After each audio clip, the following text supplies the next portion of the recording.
Right. Welcome back, everyone, to our reading of Northanger Abbey. We're going to get started with Chapter 11. The morrow brought a very sober-looking morning, the sun making only a few efforts to appear, and Catherine augured from it everything most favorable to her wishes. A bright morning, so early in the year, she allowed would generally turn to rain, but a cloudy one foretold improvement as the day advanced.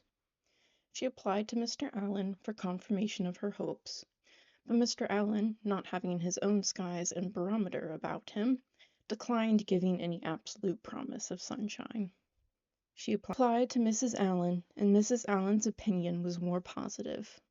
She had no doubt in the world of its being a very fine day, if the clouds would only go off and the sun keep out.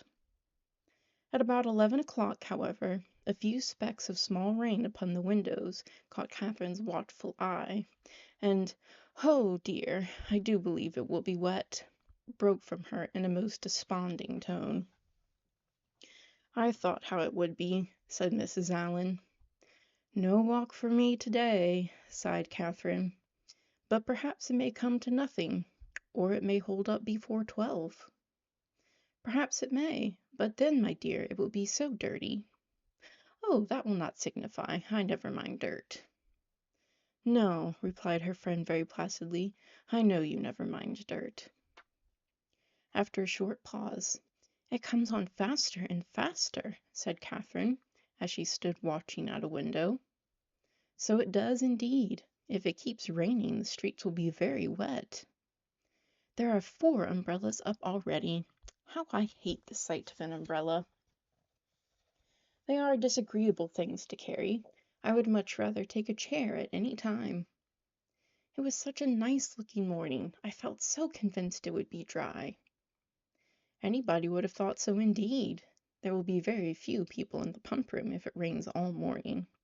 I hope Mr. Allen will put on his greatcoat when he goes, but I dare say he will not, for he had rather do anything in the world than walk out in a greatcoat. I wonder he should dislike it. It must be so comfortable." The rain continued, fast, though not heavy. Catherine went every 5 minutes to the clock, threatening on each return that, if it still kept on raining another 5 minutes, she would give up the matter as hopeless. The clock struck 12, and it still rained. "You will not be able to go, my dear." "I do not quite despair yet.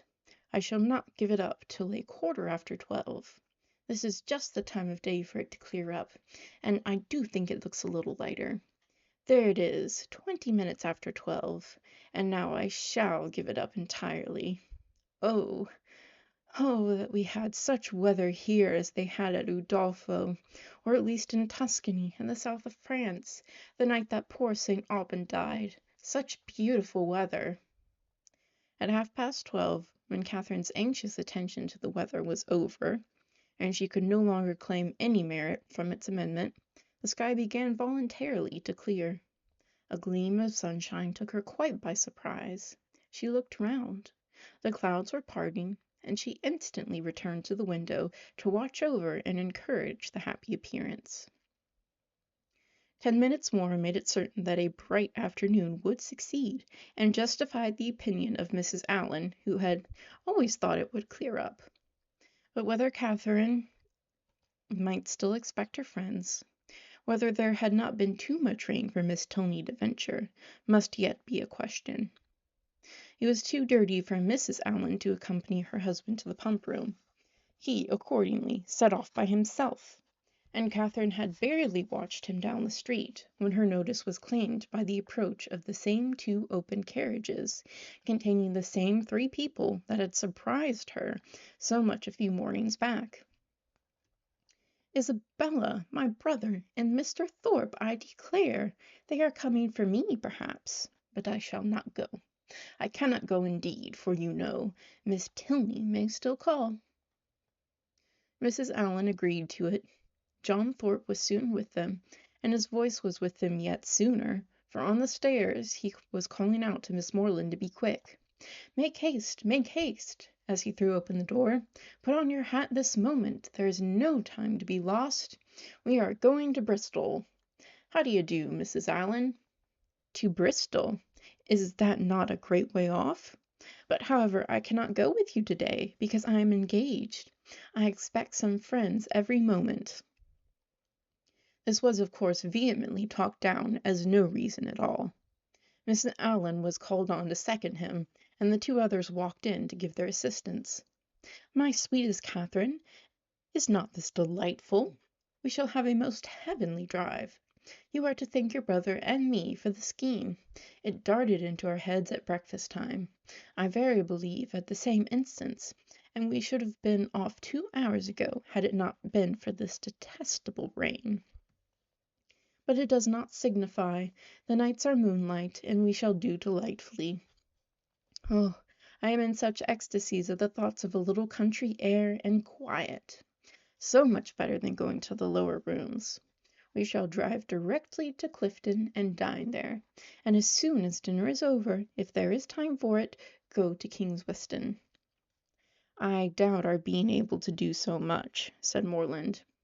"You croaking fellow," cried Thorpe, "we shall be able to do 10 times more. King's Weston, aye, and Blaise Castle too, and anything else we can hear of. But here is your sister says she will not go." "Blaise Castle!" cried Catherine. "What is that?" "The finest place in England, worth going 50 miles at any time to see." "What? Is it really a castle? An old castle?" "The oldest in the kingdom." "But is it like what one reads of?" "Exactly, the very same." "But now, really, are there towers and long galleries?" "By dozens." "Then I should like to see it, but I cannot go." "Not go? My beloved creature, what do you mean?" "I cannot go because I expect Miss Tilney and her brother to call on me to take a country walk. They promised to come at 12, only it rained. But now, as it is so fine, I dare say they will be here soon." "Not they, indeed!" cried Thorpe, "for as we turned into Broad Street I saw them. Does he not drive a phaeton with bright chestnuts?" "I do not know, indeed." "Yes, I know he does. I saw him. You are talking of the man you danced with last night, are not you?" "Yes." "Well, I saw him at that moment turn up Lansdowne, driving a smart-looking girl." "Did you indeed?" "Did, upon my soul. Knew him again directly, and he seemed to have got some very pretty cattle too." "It is very odd, but I suppose they thought it would be too dirty for a walk." "And well they might, for I never saw so much dirt in my life. Walk! You could no more walk than you could fly. It has not been so dirty the whole winter. It is ankle deep everywhere." Isabella corroborated it. "My dearest Catherine, you cannot form an idea of the dirt. Come, you must go. You cannot refuse going now." "Well, I should like to see the castle, but may we go all over it? May we go up every staircase and into every suite of rooms?" "Yes, yes, every hole and corner." "But then, if they should only be gone out for an hour till it is drier, and call by and by?" "Make yourself easy. There is no danger of that, for I heard Tilney hallooing to a man who was just passing by on horseback that they were going as far as Wick Rocks." "Then I will. Shall I go, Mrs. Allen?" "Just as you please, my dear." "Mrs. Allen, you must persuade her to go," was the general cry. Mrs. Allen was not inattentive to it. "Well, my dear," said she, "suppose you go." And in 2 minutes they were off. Catherine's feelings as she got into the carriage were in a very unsettled state, divided between regret for the loss of one great pleasure, and the hope of soon enjoying another, almost its equal in degree, however unlike in kind. She could not think the Tilneys had acted quite well by her in so readily giving up their engagement without sending her any message of excuse. It was now but an hour later than the time fixed on for the beginning of their walk, and in spite of what she had heard of the prodigious accumulation of dirt in the course of that hour, she could not from her own observation help thinking that they might have gone on with very little inconvenience. To feel herself slighted by them was very painful. On the other hand, the delight of exploring an edifice like Udolpho, as her fancy represented Blaise Castle to be, was such a counterpoise of good as might console her for almost anything. They passed briskly down Pulteney Street and through Laura Place without the exchange of many words. Thorpe talked to his horse, and she meditated by turns on broken promises and broken arches, phaetons and false hangings, tilneys and trap-doors. As they entered Argyle Buildings, however, she was roused by this address from her companion. "Who is that girl who looked so hard as she went by?"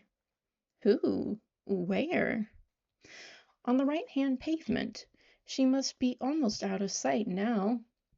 Catherine looked round, and saw Miss Tilney leaning on her brother's arm, walking slowly down the street. She saw them both looking back at her. "Stop, stop, Mr. Thorpe," she impatiently cried. "It is Miss Tilney, it is indeed. How could you tell me they were gone? Stop, stop! I will get out this moment and go to them." But to what purpose did she speak? Thorpe only lashed his horse into a brisker trot. The Tilneys, who had soon ceased to look after her, were in a moment out of sight round the corner of Laura Place, and in another moment she was herself whisked into the market-place. Still, however, and during the length of another street, she entreated him to stop. "Pray, pray stop, Mr. Thorpe. I cannot go on. I will not go on. I must go back to Miss Tilney." But Mr. Thorpe only laughed, smacked his whip, encouraged his horse, made odd noises, and drove on. And Catherine, angry and vexed as she was, having no power of getting away, was obliged to give up the point and submit. Her reproaches, however, were not spared. "How could you deceive me so, Mr. Thorpe? How could you say that you saw them driving up the Lansdowne Road? I would not have had it happen so for the world. They must think it so strange, so rude of me, to go by them too without saying a word. You do not know how vexed I am. I shall have no pleasure at Clifton, nor in anything else. I had rather 10,000 times rather get out now and walk back to them. How could you say you saw them driving out in a phaeton?" Thorpe defended himself very stoutly, declared he had never seen two men so much alike in his life, and would hardly give up the point of its having been Tilney himself. Their drive, even when this subject was over, was not likely to be very agreeable. Catherine's complaisance was no longer what it had been in their former airing. She listened reluctantly, and her replies were short. Blaise Castle remained her only comfort. Towards that she still looked at intervals with pleasure, though rather than be disappointed of the promised walk, and especially rather than be thought of ill by the Tilneys, she would willingly have given up all the happiness which its walls could supply, the happiness of a progress through a long suite of lofty rooms, exhibiting the remains of magnificent furniture, though now for many years deserted, the happiness of being stopped in their way along narrow, winding vaults by a low grated door, or even of having their lamp, their only lamp, extinguished by a sudden gust of wind, and of being left in total darkness. In the meanwhile they proceeded on their journey without any mischance, and were within view of the town of Keynsham, when a halloo from Morland, who was behind them, made his friend pull up to know what was the matter. The others then came close enough for conversation, and Morland said, "We had better go back, Thorpe. It is too late to go on today. Your sister thinks so as well as I. We have been exactly an hour coming from Pulteney Street, very little more than 7 miles, and I suppose we have at least 8 more to go. It will never do. We set out a great deal too late. We had better put it off till another day, and turn round." "It's all one to me," replied Thorpe, rather angrily, and instantly turning his horse, they were on their way back to Bath. "If your brother had not got such a darned beast to drive, said he soon afterwards, "we might have done it very well. My horse would have trotted to Clifton within the hour, if left to himself, and I have almost broke my arm with pulling him into that cursed broken wind jade's pace. Morland is a fool for not keeping a horse and gig of his own." "No, he is not," said Catherine warmly, "for I am sure he could not afford it." "And why cannot he afford it?" "Because he has not money enough." "And whose fault is that?" "Nobody's, that I know of." Thorpe then said something in the loud, incoherent way to which he had often recourse, about being a darn thing to be miserly, and that if people who rolled in money could not afford things, he did not know who could, which Catherine did not even endeavour to understand. Disappointed of what was to have been the consolation for her first disappointment, she was less and less disposed either to be agreeable herself or to find her companion so, and they returned to Pulteney Street without her speaking 20 words. As she entered the house, the footman told her that a gentleman and lady had called and inquired for her a few minutes after her setting off, that when he told them she was gone out with Mr. Thorpe, the lady had asked whether any message had been left for her, and on his saying no, had felt for a card, but said she had none about her, and went away. Pondering over these heart-rending tidings, Catherine walked slowly upstairs, and at the head of them she was met by Mr. Allen, who, on hearing the reason of their speedy return, said, "I am glad your brother had so much sense. I am glad you are come back. It was a strange, wild scheme." They all spent the evening together at Thorpe's.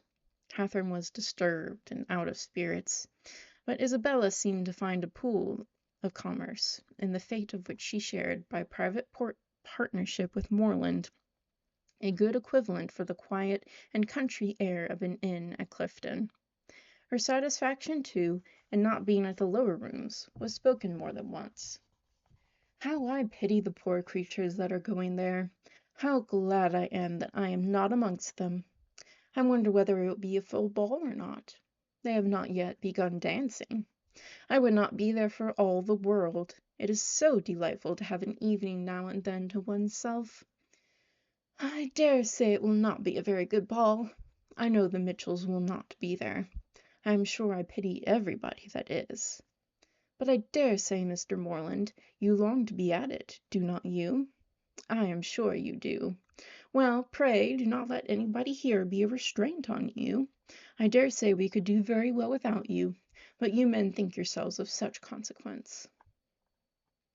Catherine could almost have accused Isabella of being wanting in tenderness towards herself in her sorrows. So very little did they appear to dwell on her mind, and so very inadequate was the comfort she offered. "Do not be so dull, my dearest creature," she whispered. "You will quite break my heart. It was amazingly shocking, to be sure, but the Tilneys were entirely to blame.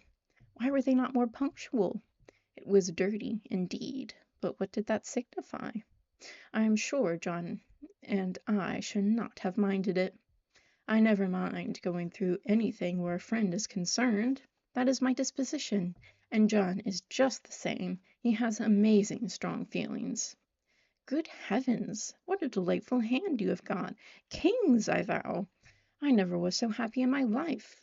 I would 50 times rather you should have them than myself. And now I may dismiss my heroine to the sleepless couch, which is the true heroine's portion, to a pillow strewed with thorns and wet with tears, and lucky may she think herself if she get another good night's rest in the course of the next 3 months. Chapter 12.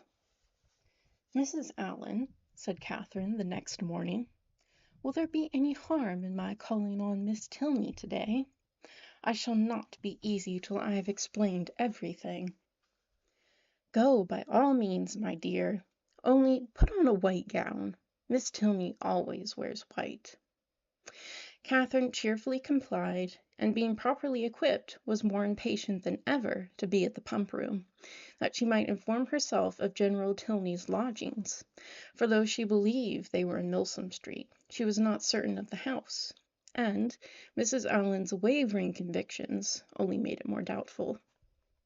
To Milsom Street she was directed, and having made herself perfect in the number, hastened away with eager steps and a beating heart to pay her visit, explain her conduct, and be forgiven.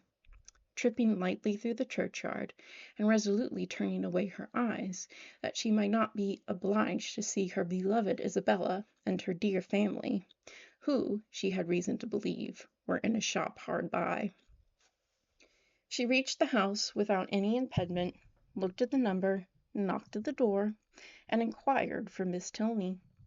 The man believed Miss Tilney to be at home, but was not quite certain. Would she be pleased to send up her name? She gave her card.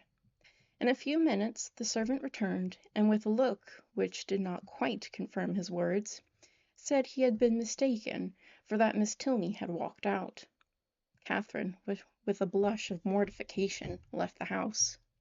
She left, almost persuaded that Miss Tilney was at home, and too much offended to admit her. And as she retired down the street, could not withhold one glance at the drawing-room windows, in expectation of seeing her there, but no one appeared at them. At the bottom of the street, however, she looked back again, and then, not at a window, but issuing from the door, she saw Miss Tilney herself. She was followed by a gentleman, whom Catherine believed to be her father, and they turned up towards Edgar's Buildings. Catherine, in deep mortification, proceeded on her way. She could almost be angry at herself at such angry incivility, but she checked the resentful sensation. She remembered her own ignorance. She knew not how such an offence as hers might be classed by the laws of worldly politeness, to what a degree of unforgiveness it might with propriety lead, nor to what rigors of rudeness in return it might justly make her amendable. Dejected and humbled, she had even some thoughts of not going with the others to the theatre that night. But it must be confessed that they were not of long continuance, for she soon recollected in the first place that she was without any excuse for staying at home, and in the second that it was a play she wanted very much to see. To the theatre accordingly they all went. No Tilneys appeared to plague or please her. She feared that amongst the many perfections of the family, a fondness for plays was not to be ranked. But perhaps it was because they were habituated to the finer performances of the London stage, which she knew on Isabella's authority rendered everything else of the kind quite horrid. She was not deceived in her own expectation of pleasure. The comedy so well suspended her care, that no one, observing her during the first 4 acts, would have supposed she had any wretchedness about her. On the beginning of the 5th, however, the sudden view of Mr. Henry Tilney and his father joining a party in the opposite box recalled her to anxiety and distress. The stage could no longer excite genuine merriment, no longer keep her attention whole. Every other look, upon an average, was directed towards the opposite box, and for the space of 2 entire scenes did she thus watch Henry Tilney without being once able to catch his eye. No longer could he be suspected of indifference for her play. His notice was never withdrawn from the stage during 2 whole scenes. At length, however, he did look towards her, and he bowed, but such a bow, no smile, no continued observance attended it. His eyes were immediately returned to their former direction. Catherine was restlessly miserable. She could almost have run round to the box in which he sat, and forced him to hear her explanation. Feelings rather natural than heroic possessed her, instead of considering her own dignity injured by this ready condemnation. Instead of proudly resolving in conscious innocence to shew her resentment towards him who could harbor a doubt of it, to leave to him all the trouble of seeking an explanation, and to enlighten him on the past only by avoiding his sight, or flirting with somebody else, she took to herself all the shame of misconduct, or at least of its appearance, and was only eager for an opportunity of explaining its cause. The play concluded, the curtain fell. Henry Tilney was no longer to be seen where he had hitherto sat, but his father remained, and perhaps he might now be coming round to their box. She was right. In a few minutes he appeared, and making his way through the then thinning rows, spoke with light, calm politeness to Mrs. Allen and her friend. Not with such calmness was he answered by the latter. "Oh, Mr. Tilney, I have been quite wild to speak to you and to make my apologies. You must have thought me so rude, but indeed it was not my own fault, was it, Mrs. Allen? Did not they tell me that Mr. Tilney and his sister were gone out in a phaeton together? And then what could I do? But I had 10,000 times rather have been with you. Now had not I, Mrs. Allen?" "My dear, you tumble my gown," was Mrs. Allen's reply. Her assurance, however, standing sole as it did, was not thrown away. It brought a more cordial, more natural smile into his countenance, and he replied in a tone which retained only a little affected reserve. "We are much obliged to you, at any rate, for wishing us a pleasant walk after our passing you in Argyle Street. You are so kind as to look back on purpose." "But indeed I did not wish you a pleasant walk. I never thought of such a thing. But I begged Mr. Thorpe so earnestly to stop. I called out to him as soon as ever I saw you. Now Mrs. Allen did not— Oh, you were not there. But indeed I did. And if Mr. Thorpe would only have stopped, I would have jumped out and run after you." Is there a Henry in the whole world who could be insensible to such a declaration? Henry Tilney, at least, was not. With a yet sweeter smile, he said everything that need be said of his sister's concern, regret, and dependence on Catherine's honor. "Oh, do not say Miss Tilney was not angry," cried Catherine, "because I know she was, or she would not see me this morning when I called. I saw her walk out of the house the next minute after my leaving it. I was hurt, but I was not affronted. Perhaps you did not know I had been there." "I was not within at the time, but I heard of it from Eleanor, and she has been wishing ever since to see you, to explain the reason of such incivility, but perhaps I can do it as well. It was nothing more than that my father—they were just preparing to walk out, and he being hurried for time, and not caring to have put it off, made a point of her being denied. That was all, I do assure you. She was very much vexed, and meant to make her apology as soon as possible." Catherine's mind was greatly eased by this information, yet a something of solicitude remained, from which sprang the following question, thoroughly artless in itself, though rather distressing to the gentleman. "But, Mr. Tilney, why were you less generous than your sister? If she felt such confidence in my good intentions, and could suppose it to be only a mistake, why should you be so ready to take offence?" "Me? I take offence?" "Nay, I am sure by your look, when you came into the box, you were angry." "I angry? I could have no right." "Well, nobody would have thought you had no right who saw your face." He replied by asking her to make room for him, and talking of the play. He remained with them some time, and was only too agreeable for Catherine to be contented when he went away.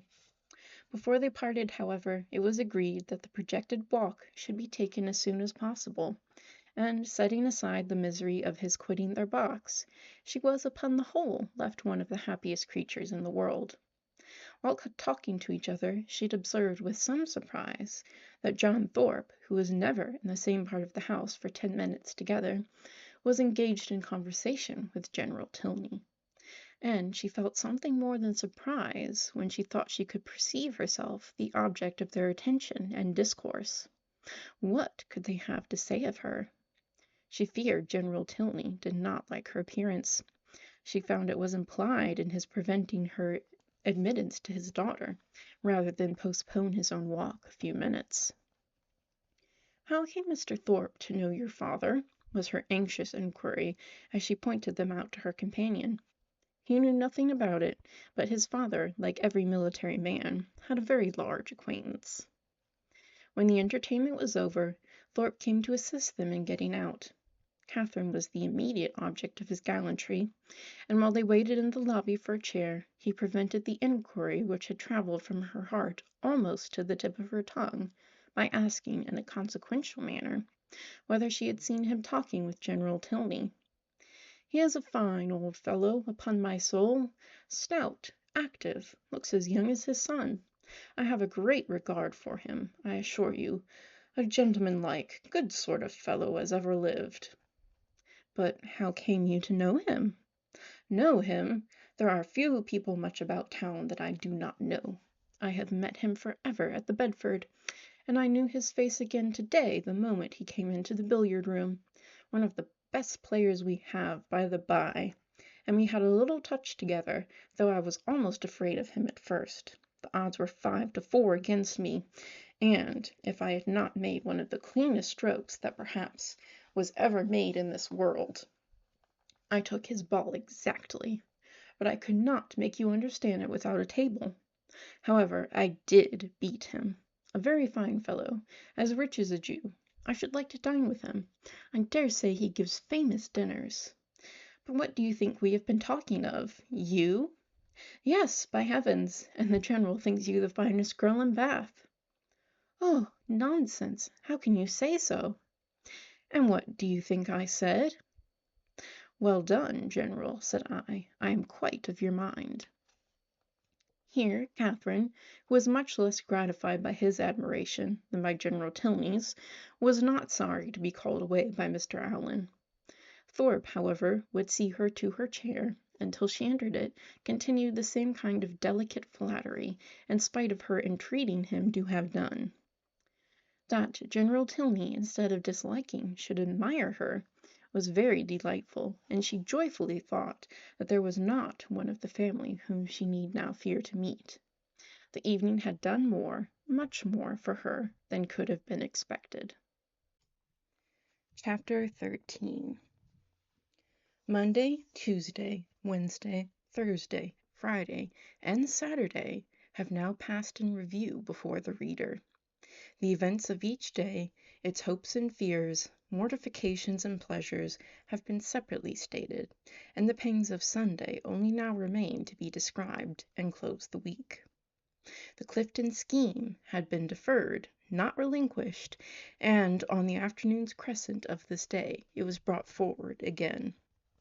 In a private consultation between Isabella and James, the former of whom had particularly set her heart upon going, and the latter no less anxiously placed his upon pleasing her, it was agreed that, provided the weather were fair, the party should take place on the following morning, and they were to set off very early in order to be home in good time. The affair thus determined, and Thorpe's approbation secured, Catherine only remained to be apprised of it. She had left them for a few minutes to speak to Miss Tilney. In that interval the plan was completed, and as soon as she came again her agreement was demanded. But instead of the gay acquiescence expected by Isabella, Catherine looked grave, was very sorry, but could not go. The engagement, which ought to have kept her from joining in the former attempt, would make it impossible for her to accompany them now. She had that moment settled with Miss Tilney to take their promised walk to-morrow. It was quite determined, and she would not upon any account retract. But that she must and should retract was instantly the eager cry of both of the Thorpes. They must go to Clifton to-morrow. They would not go without her. It would be nothing to put off a mere walk for one day longer, and they would not hear of a refusal. Catherine was distressed, but not subdued. "Do not urge me, Isabella. I am engaged to Miss Tilney. I cannot go." This availed nothing. The same arguments assailed her again. She must go, she should go, and they would not hear of a refusal. It would be so easy to tell Miss Tilney that you had just been reminded of a prior engagement, and must only beg to put off the walk till Tuesday. No, it would not be easy. I could not do it. There has been no prior engagement. But Isabella became only more and more urgent, calling on her in the most affectionate manner, addressing her by the most endearing names. She was sure her dearest, sweetest Catherine would not seriously refuse such a trifling request to a friend who loved her so dearly. She knew her beloved Catherine to have so feeling a heart, so sweet a temper, to be so easily persuaded by those she loved. But all in vain. Catherine felt herself to be in the right, and though pained by such tender, such flattering supplication, could not allow it to influence her. Isabella then tried another method. She reproached her with having more affection for Miss Tilney, though she had known her so little a while, than for her best and oldest friends, with being grown cold and indifferent, in short, towards herself. I cannot help being jealous, Catherine, when I see myself slighted for strangers, I, who love you so excessively. When once my affections are placed, it is not in the power of anything to change them, but I believe my feelings are stronger than anybody's. I am sure they are too strong for my own peace, and to see myself supplanted in your friendship by strangers does cut me to the quick, I own. These Tilneys seem to swallow up everything else. Catherine thought this reproach equally strange and unkind. Was it the part of a friend thus to expose her feelings to the notice of others? Isabella appeared to her ungenerous and selfish, regardless of everything but her own gratification. These painful ideas crossed her mind, though she said nothing. Isabella, in the meanwhile, had applied her handkerchief to her eyes, and Morland, miserable at such a sight, could not help saying, "Nay, Catherine, I think you cannot stand out any longer now. The sacrifice is not much, and to oblige such a friend, I shall think you quite unkind if you still refuse." This was the first time of her brother's openly siding against her, and anxious to avoid his displeasure, she proposed a compromise. If they would only put off their scheme till Tuesday, which they might easily do, as it depended only on themselves, she could go with them, and everybody might then be satisfied. But "No, no, no," was the immediate answer. That could not be, for Thorpe did not know that he might not go to town on Tuesday. Catherine was sorry, but could do no more, and a short silence ensued, which was broken by Isabella, who in a voice of cold resentment said, "Very well, then there is an end of the party. If Catherine does not go, I cannot. I cannot be the only woman. I would not, upon any account in the world, do so improper a thing." "Catherine, you must go," said James. "But why cannot Mr. Thorpe drive one of his other sisters? I dare say either of them would like to go." "Thank ye," cried Thorpe, "but I did not come to Bath to drive my sisters about and look like a fool. No, if you do not go, if I only go for the sake of driving you." "That is a compliment which gives me no pleasure." But her words were lost on Thorpe, who had turned abruptly away. The three others still continued together, walking in a most uncomfortable manner to poor Catherine. Sometimes not a word was said, sometimes she was again attacked with supplications or reproaches, and her arm was still linked within Isabella's, though their hearts were at war. At one moment she was softened, at another irritated, always distressed, but always steady. "I did not think you had been so obstinate, Catherine," said James. "You are not used to be so hard to persuade. You once were the kindest, best tempered of my sisters." "I hope I am not less so now," she replied very fleetingly, "but indeed I cannot go. If I am wrong, I am doing what I believe to be right." "I suspect," said Isabella in a low voice, "that there is no great struggle." Catherine's heart swelled. She drew away her arm, and Isabella made no opposition. Thus passed a long 10 minutes, till they were again joined by Thorpe, who, coming to them with a gayer look, said, "Well, I have settled the matter, and now we may all go tomorrow with a safe conscience. I have been to Miss Tilney and made your excuse." "You have not!" cried Catherine. "I have, upon my soul, left her this moment. Told her you had sent me to say that, having just recollected a prior engagement of going to Clifton with us tomorrow, you could not have the pleasure of walking with her till Tuesday. She said, very well, Tuesday was just as convenient to her. So there is an end of all our difficulties. A pretty good thought of mine, eh?" Isabella's countenance was once more all smiles and good humour, and James too looked happy again. A most heavenly thought indeed! Now, my sweet Catherine, all our distresses are over. You are honourably acquitted, and we shall have a most delightful party. This will not do, said Catherine. I cannot submit to this. I must run after Miss Tilney directly and set her right. Isabella, however, caught hold of one hand, Thorpe of the other, and remonstrances poured in from all three. Even James was quite angry. When everything was settled, when Miss Tilney herself said that Tuesday would suit her as well, it was quite ridiculous, quite absurd, to make any further objection. I do not care. Mr. Thorpe had no business to invent any such message. If I had thought it right to put it off, I could have spoken to Miss Tilney myself. This is only doing it in a ruder way. And how do I know that Mr. Thorpe has? He may be mistaken again, perhaps. He led me into one act of rudeness by his mistake on Friday. Let me go, Mr. Thorpe. Isabella, do not hold me. Thorpe told her it would be in vain to go after the Tilneys. They were turning the corner into Brock Street when he had overtaken them, and were home by this time. Then I will go after them, said Catherine. Wherever they are, I will go after them. It does not signify talking. If I could not be persuaded into doing what I thought wrong, I never will be tricked into it. And with these words she broke away and hurried off. Thorpe would have darted after her, but Morland withheld him. Let her go, if she will go. She is as obstinate as... Thorpe never finished the simile, for it could hardly have been a proper one.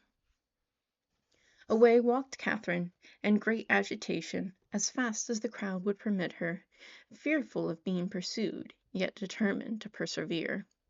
As she walked, she reflected on what had passed. It was painful to her to disappoint and displease them, particularly to displease her brother, but she could not repent her resistance. Setting her own inclination apart, to have failed a second time in her engagement to Miss Tilney, to have retracted a promise voluntarily made only 5 minutes before, and on a false pretense too, must have been wrong. She had not been withstanding them on selfish principles alone. She had not consulted merely her own gratification. That might have been ensured in some degree by the excursion itself, by seeing Blaise Castle. No, she had attended to what was due to others, and to her own character and their opinion. Her conviction of being right, however, was not enough to restore her composure. Till she had spoken to Miss Tilney, she could not be at ease. And quickening her pace when she got clear of the crescent, she almost ran over the remaining ground till she gained the top of Milsom Street. So rapid had been her movements, that in spite of the Tilneys' advantage in the outset, they were but just turning into their lodgings as she came within view of them. And the servant still remaining at the open door, she used only the ceremony of saying that she must speak with Miss Tilney at that moment, and hurrying by him, proceeded up the stairs. Then, opening the first door before her, which happened to be to the right, she immediately found herself in the drawing-room with General Tilney, his son and daughter. Her explanation, defective only in being from her irritation of nerves and shortness of breath, no explanation at all, was instantly given. I am come in great hurry. It was all a mistake. I never promised to go. I told them from the first I could not go. I ran away in a great hurry to explain it. I did not care what you thought of me. I would not stay for the servant. The business, however, though not perfectly elucidated by the speech, soon ceased to be a puzzle. Catherine found out that John Thorpe had given the message, and Miss Tilney had no scruples in owning herself greatly surprised by it. But whether her brother had still exceeded her in resentment, Catherine, though she instinctively addressed herself as much to one as to the other in her vindication, had no means of knowing. Whatever might have been felt before her arrival, her eager declarations immediately made every look and sentence as friendly as she could desire. The affair thus happily settled, she was introduced by Miss Tilney to her father, and received by him with such ready, such solicitous politeness, as recalled Thorpe's information to her mind, and made her think with pleasure that he might be sometimes depended on. To such anxious attention was the general's civility carried, that, not aware of her extraordinary swiftness in entering the house, he was quite angry with the servant whose neglect had reduced her to open the door of the apartment herself. What did William mean by it? He should make a point of inquiring into the matter. And if Catherine had not most warmly asserted his innocence, it seemed likely that William would lose the favor of his master for ever, if not his place, by her rapidity. After sitting with them a quarter of an hour, she rose to take leave, and was then most agreeably surprised by General Tilney asking her if she would do his daughter the honor of dining, and spending the rest of the day with her. Miss Tilney added her own wishes. Catherine was greatly obliged, but it was quite out of her power. Mr. and Mrs. Allen would expect her back every moment. The General declared he could say no more. The claims of Mr. and Mrs. Allen were not to be superseded, but on some other day, he trusted, when longer notice could be given, they would not refuse to spare her to her friend. Oh, no! Catherine was sure they would not have the least objection, and she should have great pleasure in coming. The General attended her himself to the street door, saying everything gallant as they went downstairs, admiring the elasticity of her walk, which corresponded exactly with the spirit of her dancing, and making her one of the most graceful bows she had ever beheld when they parted. Catherine, delighted by all that had passed, proceeded gaily to Pulteney Street, walking, as she concluded, with great elasticity, though she had never thought of it before. She reached home without seeing anything more of the offended party, and now that she had been triumphant throughout, had carried her point and was secure of her walk, she began to doubt whether she had been perfectly right. A sacrifice was always noble, and if she had given way to their entreaties, she should have been spared the distressing idea of a friend displeased, a brother angry, and a scheme of great happiness to both destroyed, perhaps through her means. To ease her mind, and ascertain by the opinion of an unprejudiced person what her own conduct had really been, she took occasion to mention before Mr. Allen the half-settled scheme of her brother and the Thorpes for the following day. Mr. Allen caught at it directly. "Well," said he, "and do you think of going too?" "No, I had just engaged myself to walk with Miss Tilney before they told me of it, and therefore you know I could not go with them, could I?" "No, certainly not, and I am glad you do not think of it. These schemes are not all the thing. Young men and women driving about the country in open carriages. Now and then it is very well, but going to inns and public places together, it is not right. And I wonder Mrs. Thorpe should allow it. I am glad you do not think of going. I am sure Mrs. Morland would not be pleased. Mrs. Allen, are not you of my way of thinking? Do not you think these kind of projects objectionable?" "Yes, very much so indeed. Open carriages are nasty things. A clean gown is not 5 minutes' wear in them. You are splashed getting in and getting out, and the wind takes your hair and your bonnet in every direction. I hate an open carriage myself." "I know you do, but that is not the question. Do not you think it has an odd appearance if young ladies are frequently driven about in them by young men to whom they are not even related?" "Yes, my dear, a very odd appearance indeed. I cannot bear to see it." "Dear madam," cried Catherine, "then why did not you tell me so before? I am sure, if I had known it to be improper, I would not have gone with Mr. Thorpe at all. But I always hoped you would tell me if you thought I was doing wrong." "And so I should, my dear, you may depend on it, for as I told Mrs. Morland at parting, I would always do the best for you in my power. But one must not be over particular. Young people will be young people, as your good mother says herself. You know I wanted you, when we first came, not to buy that sprigged muslin, but you would. Young people do not like to be always thwarted. But this was something of real consequence, and I do not think you would have found me hard to persuade." "As far as it has gone hitherto, there is no harm done," said Mr. Allen, "and I would only advise you, my dear, not to go out with Mr. Thorpe any more." "That is just what I was going to say," added his wife. Catherine, relieved for herself, felt uneasy for Isabella, and after a moment's thought, asked Mr. Allen whether it would not be both proper and kind in her to write to Miss Thorpe and explain the indecorum of which she might be as insensible as herself, for she considered that Isabella might otherwise perhaps be going to Clifton the next day, in spite of what had passed. Mr. Allen, however, discouraged her from doing any such thing. "You had better leave her alone, my dear.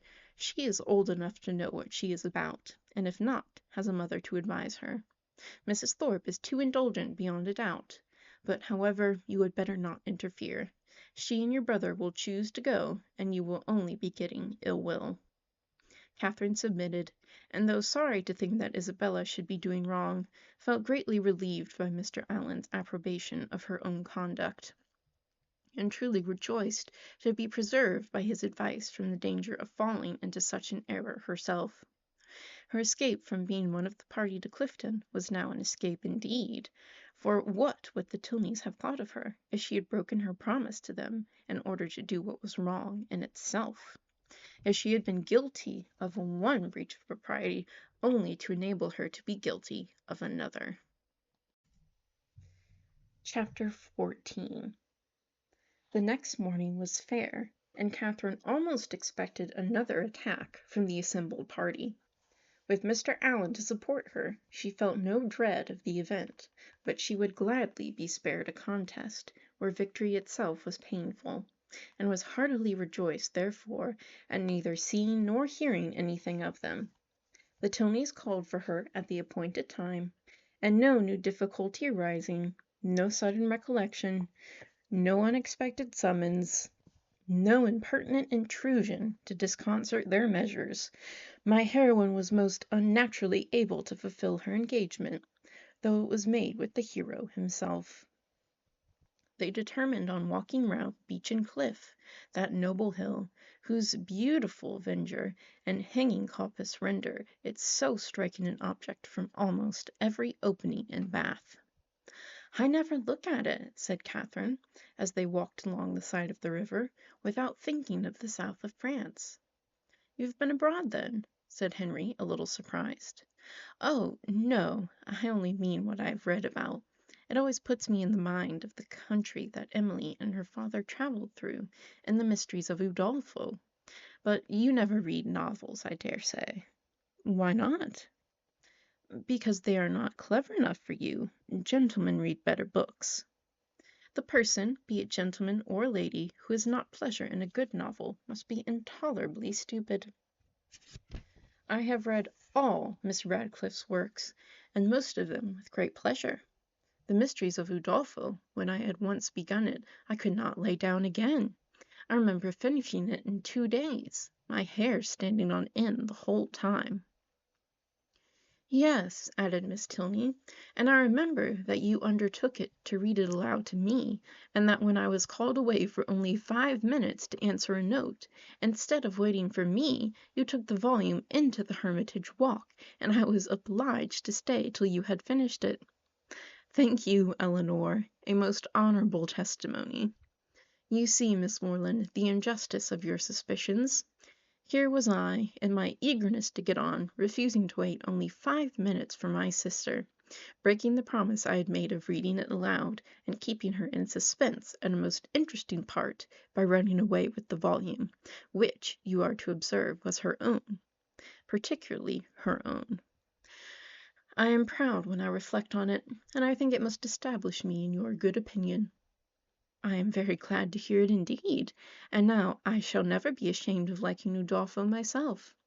But I really thought before young men despised novels amazingly. It is amazingly. It may well suggest amazement if they do, for they read nearly as much as many women. I myself had read hundreds and hundreds. Do not imagine that you can cope with me in a knowledge of Julius and Louisa's. If we proceed to particulars and engage in the never-ceasing inquiry of 'Have you read this?' and 'Have you read that?' I shall soon leave you as far behind me as—what shall I say? I want an appropriate simile. as far as your friend Emily left herself poor Valancourt when she went with her aunt into Italy. Consider how many years I have had the start of you. I'd entered on my studies at Oxford while you were a good little girl working your sampler at home. Not very good, I'm afraid. But now really, do you not think Udolpho the nicest book in the world? The nicest, by which I suppose you mean the neatest? That must depend upon the binding. Henry, said Miss Tilney, you are very impertinent. Miss Morland, he is treating you exactly as he does his sister. He is for ever finding fault with me for some incorrectness of language, and now he is taking the same liberty with you. The word nicest, as you used it, did not suit him, and you had better change it as soon as you can, or we shall be overpowered with Johnson and Blair all the rest of the way. I am sure, cried Catherine, I did not mean to say anything wrong, but it is a nice book, and why should I not call it so? Very true, said Henry, and this is a very nice day, and we are taking a very nice walk, and you are two very nice young ladies. Oh, it is a very nice word indeed. It does for everything. Originally, perhaps, it was only applied to express neatness, propriety, delicacy, or refinement. People were nice in their dress, in their sentiments, or their choice, but now every commendation on every subject is comprised in that one word. While in fact, cried his sister, it ought only to be applied to you without any condemnation at all. You are more nice than wise. Come, Miss Morland, let us leave him to meditate over our faults in the utmost propriety of dictation, while we praise Udolpho in whatever terms we like best. It is a most interesting work. You are fond of that kind of reading? To say the truth, I do not much like any other. Indeed. That is, I can read poetry and plays and things of that sort, and do not dislike travels, but history, real solemn history, I cannot be interested in. Can you? Yes, I am fond of history. I wish I were too. I read it a little as a duty, but it tells me nothing that does not either vex or weary me. The quarrels of popes and kings, with wars or pestilences in every page, the men also good for nothing, and hardly any women at all, it is so very tiresome. And yet I often think it odd that it should be so dull, for a great deal of it must be invention. The speeches that are put into the heroes' mouths, their thoughts and designs, the chief of all this must be invention, and invention is what delights me in other books. Historians, you think, said Miss Tilney, are not happy in their flights of fancy. They display imagination without raising interest. I am fond of history, and am very well contented to take the false with the true. In the principal facts they have sources of intelligence in former histories and records, which may be as much depended on, I conclude, as anything that does not actually pass under one's own observations. And as for the little embellishments you speak of, they are embellishments, and I like them as such. If a speech be well drawn up, I read it with pleasure, by whomever it may be made, and probably with much greater if the production of Mr. Hume or Mr. Robertson than if the genuine words of Caractacus, Agricola, or Alfred the Great. You are fond of history, and so are Mr. Allen and my father, and I have two brothers who do not dislike it. So many instances within my small circle of friends is remarkable. At this rate I shall not pity the writers of history any longer. If people like to read their books, it is all very well. But to be at so much trouble in filling great volumes, which, as I used to think, nobody would willingly ever look into, to be laboring only for the torment of little boys and girls, always struck me as a hard fate. And though I know it is all very right and necessary, I have often wondered at the person's courage that could sit down on purpose to do it. That little boys and girls should be tormented, said Henry, is what no one at all acquainted with human nature in a civilized state can deny. but in behalf of our most distinguished historians, I must observe that they might well be offended at being supposed to have no higher aim, and that by their method and style they are perfectly well qualified to torment readers of the most advanced reason and mature time of life. I use the verb torment, as I observed, to be your own method, instead of to instruct, supposing them to be now admitted as synonymous. You think me foolish to call instruction a torment, but if you had been as much used myself to hear poor little children first learning their letters and then learning to spell, if you had ever seen how stupid they can be for a whole morning together, and how tired my poor mother is at the end of it, as I am in habit of seeing almost every day of my life at home, you would allow that to torment and to instruct might sometimes be used as synonymous words. Very probably, but historians are not accountable for the difficulty of learning to read, and even you yourself, who do not altogether seem particularly friendly to the very severe, very intense application, may perhaps be brought to acknowledge that it is very well worth while to be tormented for 2 or 3 years of one's life for the sake of being able to read all the rest of it. Consider, if reading had not been taught, Mrs. Radcliffe would have written in vain, or perhaps might not have written at all. Catherine assented, and a very warm praise from her on that lady's merits closed the subject. The Tonys were soon engaged in another on which she had nothing to say. They were viewing the country with the eyes of persons accustomed to drawing, and decided on its capability of being formed into pictures with all the eagerness of real taste. Here Catherine was quite lost. She knew nothing of drawing, nothing of taste, and she listened to them with an attention which brought her little profit, for they talked in phrases which conveyed scarcely any idea to her. The little which she could understand, however, appeared to contradict the very few notions she had entertained on the matter before. It seemed as if a good view were no longer to be taken from the top of a high hill, and that a clear blue sky was no longer a proof of a fine day. She was heartily ashamed of her ignorance, a misplaced shame. Where people wish to attach, they should always be ignorant. To come with a well-informed mind, it is to come with an inability of administering to the vanity of others, which a sensible person would always wish to avoid. A woman especially, if she can have the misfortune of knowing anything, should conceal it as well as she can. The advantages of natural folly in a beautiful girl have been already set forth by the capital pen of a sister author, and to her treatment of the subject I will only add in justice to men, that, though to the larger and more trifling part of the sex, imbecility in females is a great enhancement of their personal charms, there is a portion of them too reasonable and too well informed themselves to desire anything more in women than ignorance. But Catherine did not know her own advantages, did not know that a good-looking girl with an affectionate heart and a very ignorant mind cannot fail of attracting a clever young man unless circumstances are particularly untoward. In the present instance she confessed and lamented her want of knowledge, declared that she would give anything in the world to be able to draw, and a lecture on the picturesque immediately followed, in which his instructions were so clear that she soon began to see beauty in everything admired by him, and her attention was so earnest that he became perfectly satisfied of her having a great deal of natural taste. He talked of foregrounds, distances, second distances, side screens, perspective, lights, and shades, and Catherine was so hopeful a scholar that when they gained the top of Beech and Cliff, she voluntarily rejected the whole city of Bath as unworthy to make part of a landscape.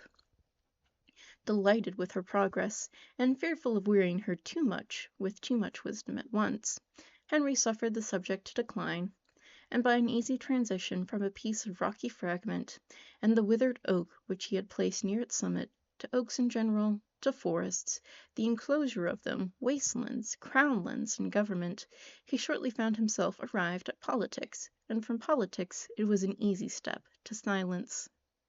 The general pause which succeeded his short disquisition on the state of the nation was put an end to by Catherine, who in rather a solemn tone of voice uttered these words: I have heard that something very shocking indeed will soon come out in London. Miss Tilney, to whom this was chiefly addressed, was startled, and hastily replied, "Indeed! And of what nature?" "That I do not know, nor who is the author. I have only heard that it is to be more horrible than anything we have met with yet." "Good heavens!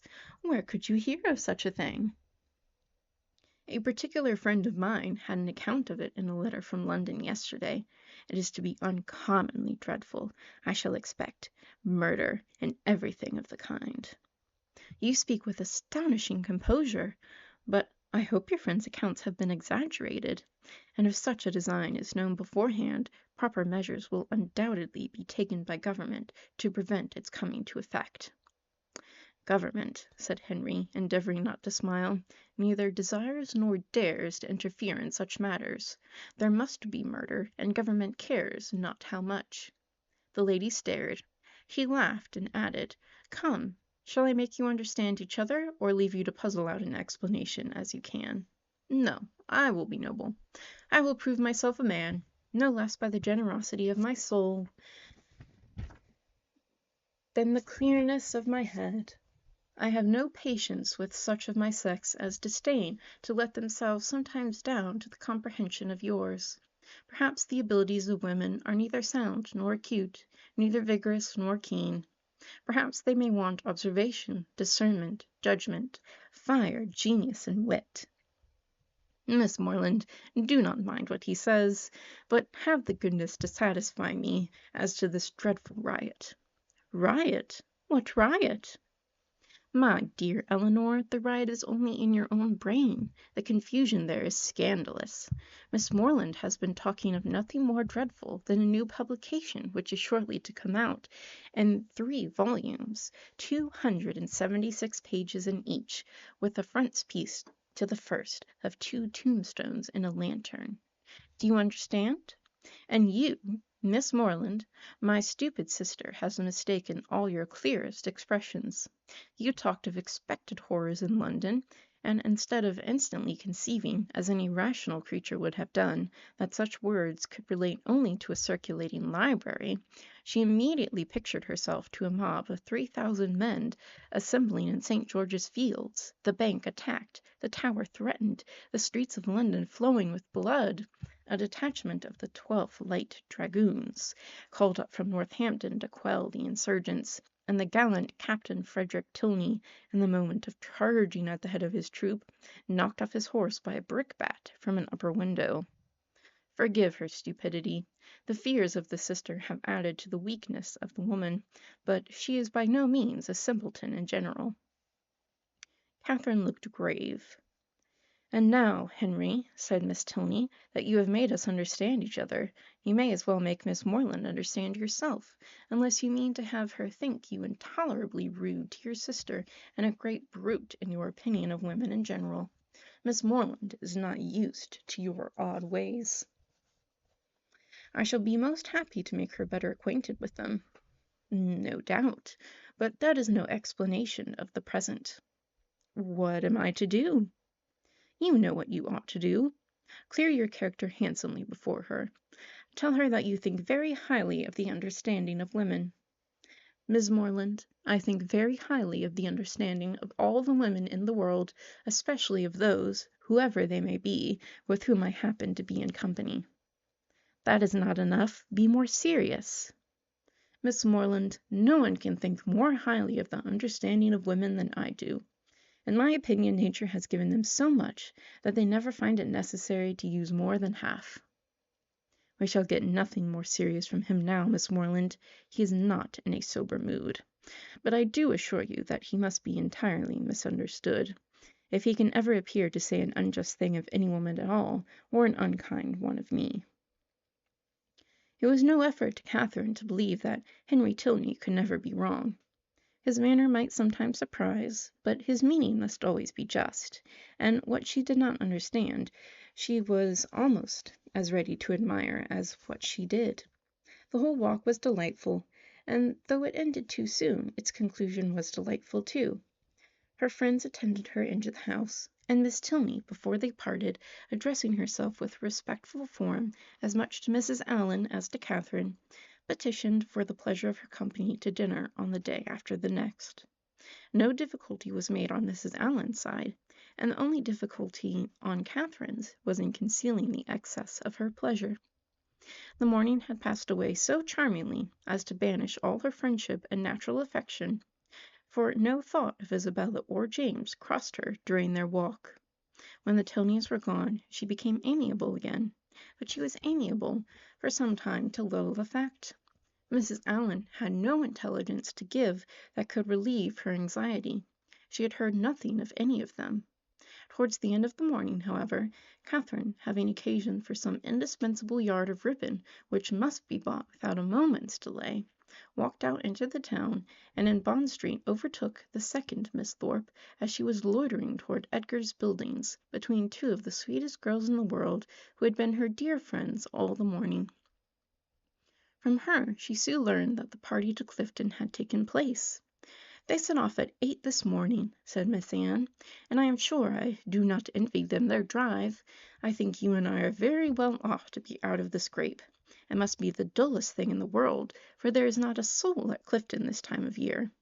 Belle went with your brother, and John drove Maria." Catherine spoke the pleasure she really felt on hearing this part of the arrangement. "Oh, yes," rejoined the other, "Maria is gone. She was quite wild to go. She thought it would be something very fine. I cannot say I admire her taste, and for my part I was determined from the first not to go if they pressed me ever so much." Catherine, a little doubtful of this, could not help answering, "I wish you could have gone too. It is a pity you could not all go." "Thank you, but it is quite a matter of indifference to me. Indeed, I would not have gone on any account. I was saying so to Emily and Sophia when you overtook us." Catherine was still unconvinced, but glad that Anne should have the friendship of an Emily and a Sophia to console her. She bade her adieu without much uneasiness, and returned home, pleased that the party had not been prevented by her refusing to join it, and very heartily wishing that it might be too pleasant to allow either James or Isabella to resent her resistance any longer.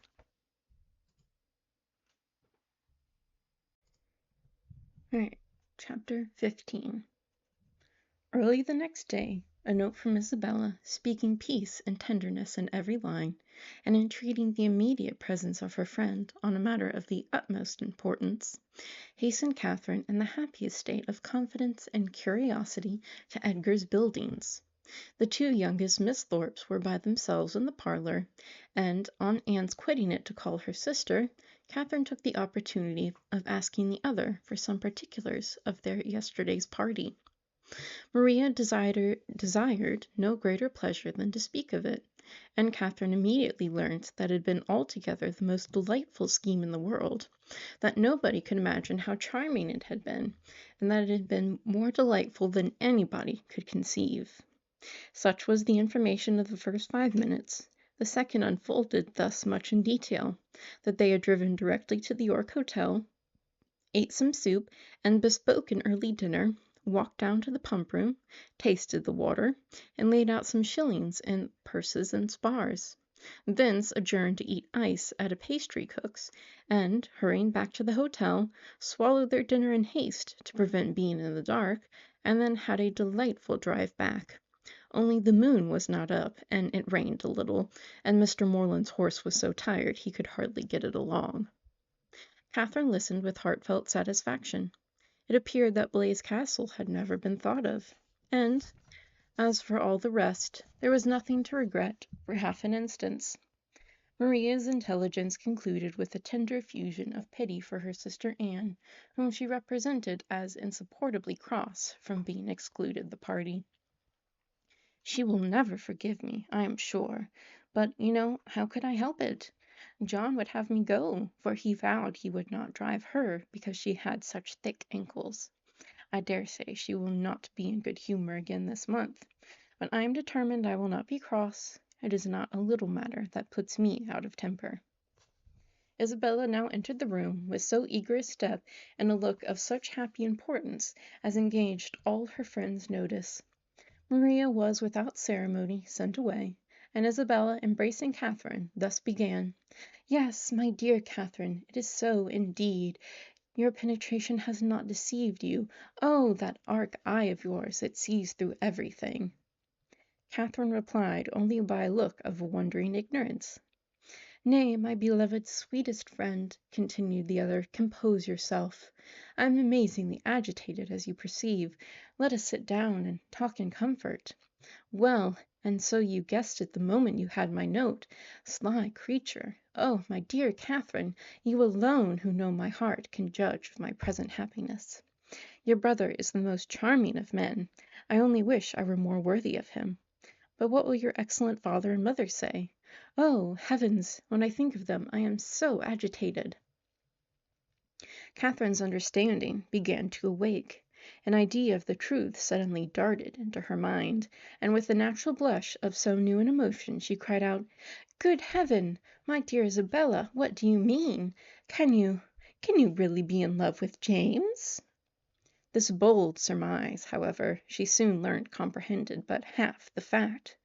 The anxious affection which she was accused of having continually watched in Isabella's every look and action, had, in the course of their yesterday's party, received the delightful confection of an equal love. Her heart and faith were alike engaged to James. Never had Catherine listened to anything so full of interest, wonder, and joy. Her brother and her friend engaged! New to such circumstances, the importance of it appeared unspeakably great, and which she contemplated it as one of those grand events of which the ordinary course of life can hardly afford a return. The strength of her feelings she could not express. The nature of them, however, contented her friend.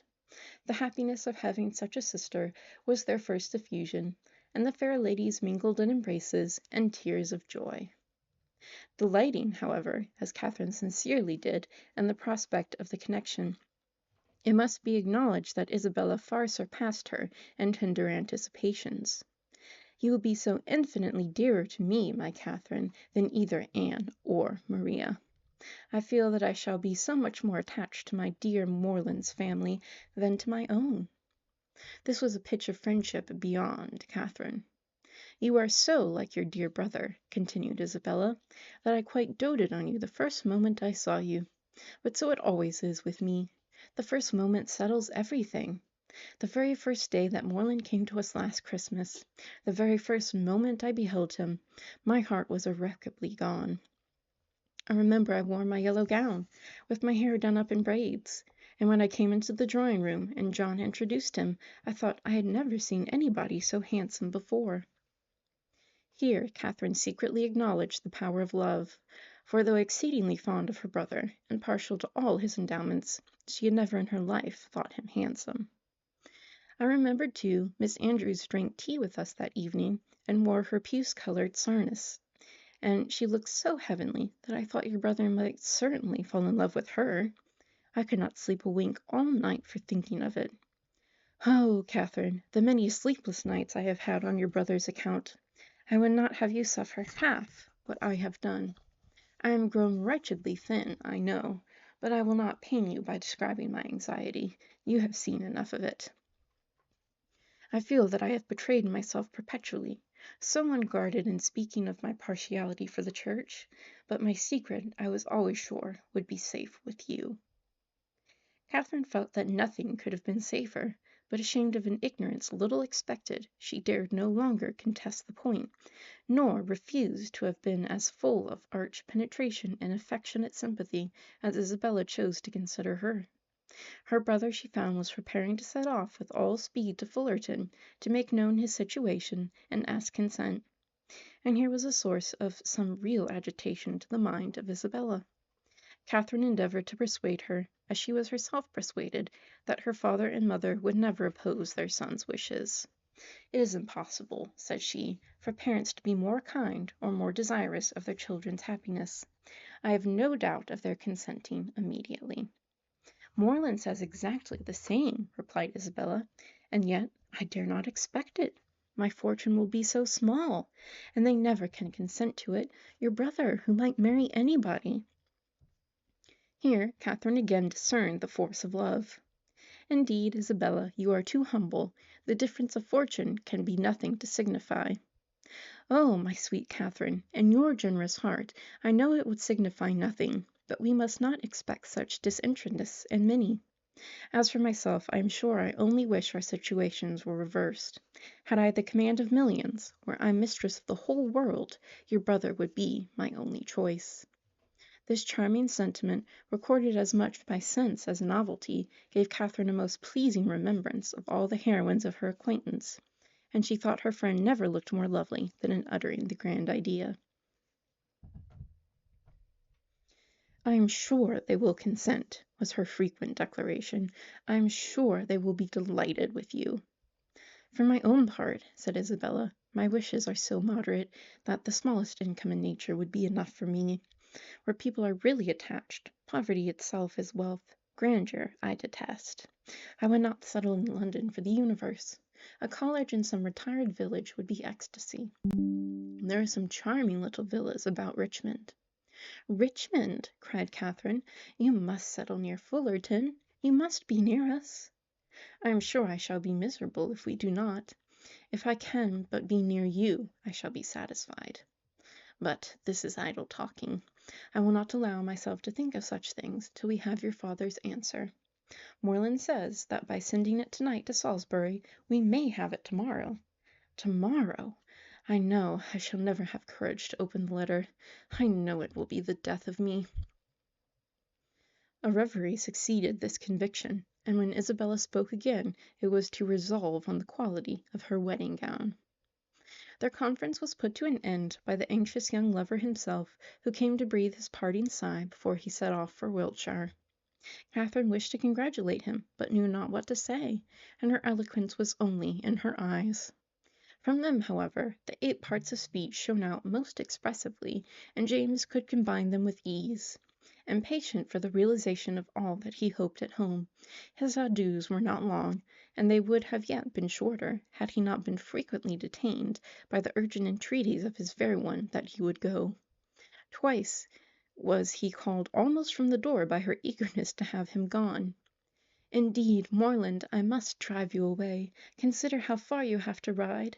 I cannot bear to see you linger so. For heaven's sake, waste no more time. There! Go, go! I insist on it." The two friends, with hearts now more united than ever, were inseparable for the day, and in schemes of sisterly happiness the hours flew along. Mrs. Thorpe and her son, who were acquainted with everything, and who seemed only to want Mr. Moreland's consent to consider Isabella's engagement as the most fortunate circumstance imaginable for their family, were allowed to join their counsels and add their quota of significant looks and mysterious expressions to fill up the measure of curiosity to be raised in the underprivileged younger sisters.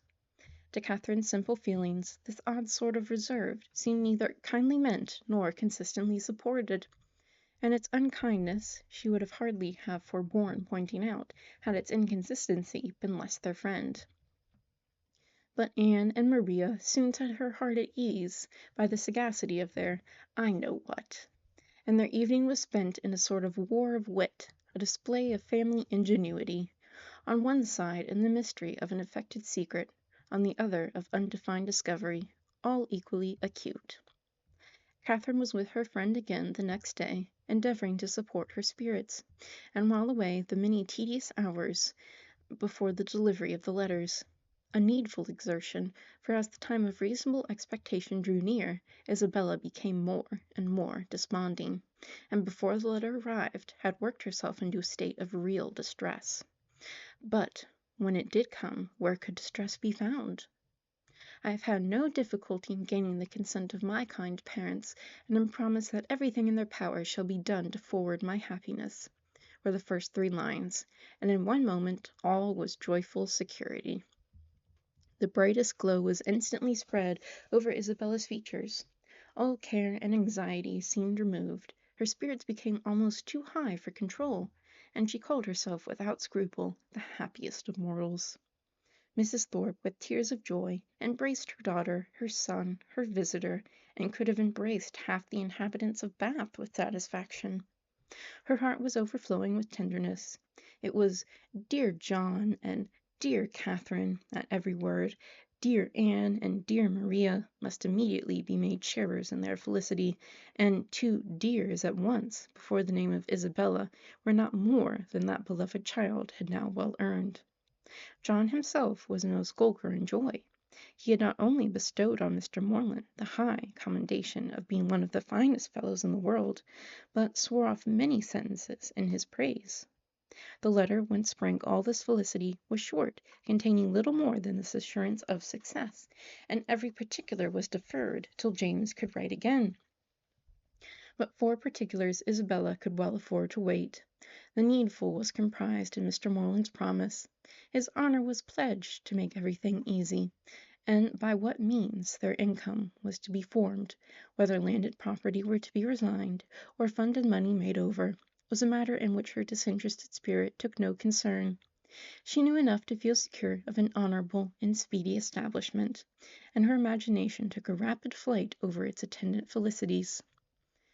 She saw herself at the end of a few weeks, the gaze and admiration of every new acquaintance at Fullerton, the envy of every valued old friend in Putney, with a carriage at her command, a new name on her tickets, and a brilliant exhibition of hoop rings on her finger. When the contents of the letter were ascertained, John Thorpe, who had only waited its arrival to begin his journey to London, prepared to set off. "Well, Miss Morland," said he, on finding her alone in the parlour, I am come to bid you good-bye." Catherine wished him a good journey. Without appearing to hear her, he walked to the window, fidgeted about, hummed a tune, and seemed wholly self-occupied. "Shall you not be late at Devizes?" said Catherine. He made no answer, but after a minute's silence burst out with, "A famous good thing this marrying scheme, upon my soul! A clever fancies of Morland's and Bell's. What do you think of it, Miss Morland? I say it is no bad notion." "I am sure I think it is a very good one." "Do you? That's honest, by heavens! I am glad you are no enemy to matrimony, however. Did you ever hear the old song, 'Going to one wedding brings on another'? I say, you will come to Belle's wedding, I hope." "Yes, I have promised your sister to be with her, if possible. And then you know," twisting himself about and forcing a foolish laugh, "I say, then you know, we may try the truth of this same old song." "May we? But I never sing." "Well, I wish you a good journey. I dined with Miss Tilney to-day, and must now be going home."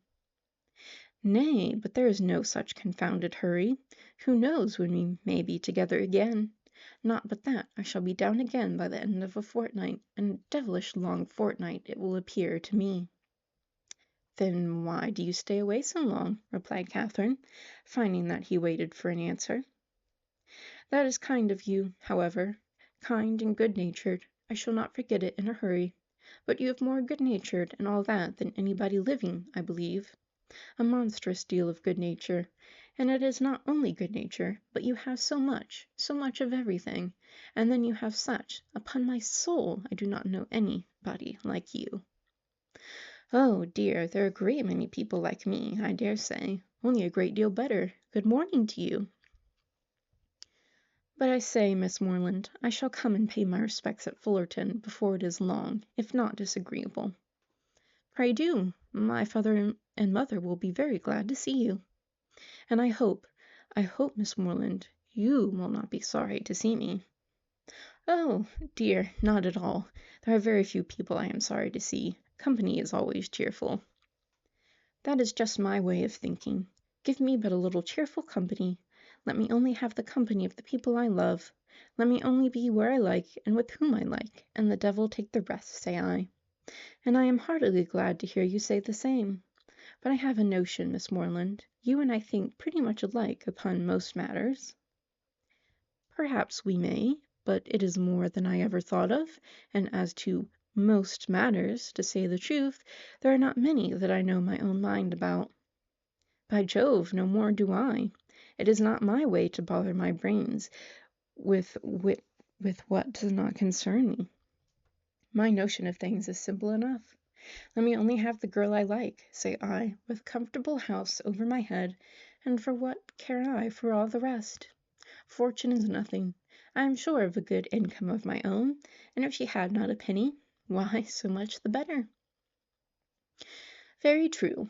I think like you there.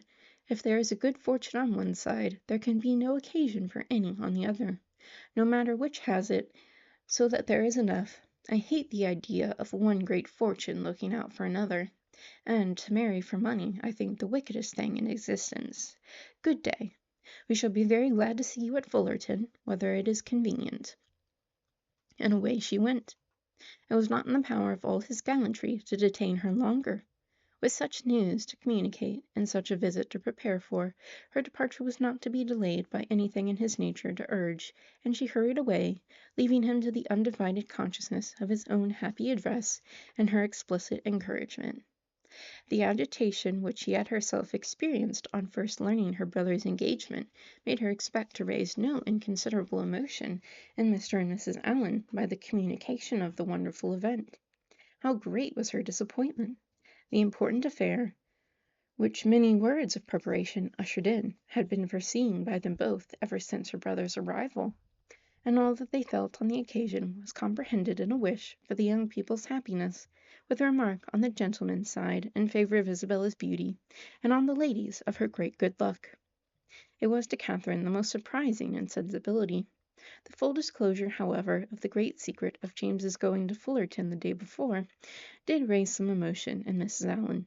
She could not listen to that with perfect calmness, but repeatedly regretted the necessity of its concealment, wished she could have known his intention, wished she could have seen him before he went, as she should certainly have troubled him with her best regards to his father and mother, and her kind compliments to all the Skinners. And thus ends Volume 1.